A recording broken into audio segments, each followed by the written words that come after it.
அன்றைய இயேசுவுக்குள் பிரியமான சகோதர சகோதரிகளே, தவக்காலத்தினுடைய இந்த வெள்ளிக்கிழமையிலே நாம் அடியெடுத்து வைத்திருக்கிறோம்.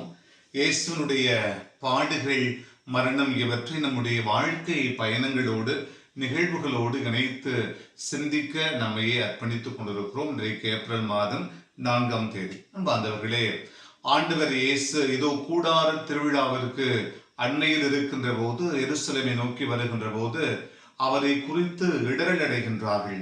இதோ மக்கள் தலைவர்கள் ஒருவேளை இவரை மெஸ்ஸியா என்று உண்மையிலேயே ஏற்றுக்கொண்டார்களோ என்று மக்கள் சிலர் பேசிக் கொள்கின்ற நிகழ்வையும் பார்க்கிறோம். இதோ இந்த விமர்சனங்களை கடந்து நான் யார், நான் எங்கிருந்து வருகிறேன், என்னை அனுப்பியவர் உண்மையானவர், என் தந்தை உண்மையானவர், இதோ எனக்கும் அவரை தெரியும், அவருக்கும் என்னை தெரியும் என்று ஆண்டவர் இயேசு வெளிப்படையாக பேச அவரை எப்படியாவது குற்றம் சுமத்தி அவரை பிடிக்க முயலுகிறார்கள்.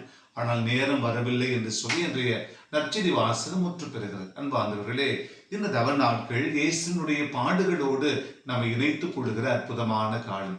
அன்றாட வாழ்வியல் சூழல்களிலே நாம் படுகிற துன்பங்கள், அன்றாட சிலுவைகள், சுமைகள், இவைகளை தாங்கி நாம் யார் என்பதை கடவுளுக்கு முழுமையாய் வெளிப்படுத்துவோம், மன்றாடுவோம். அன்றை உருவான இறைவா, எங்களை நாங்களே முழுமையாய் அறிந்து கொள்ள உதவி செய்கிற தவ காலத்தை முழுமையாய் ஏற்று நாங்கள் வாழ்ந்திட அருள் தாரும். ஆமென்.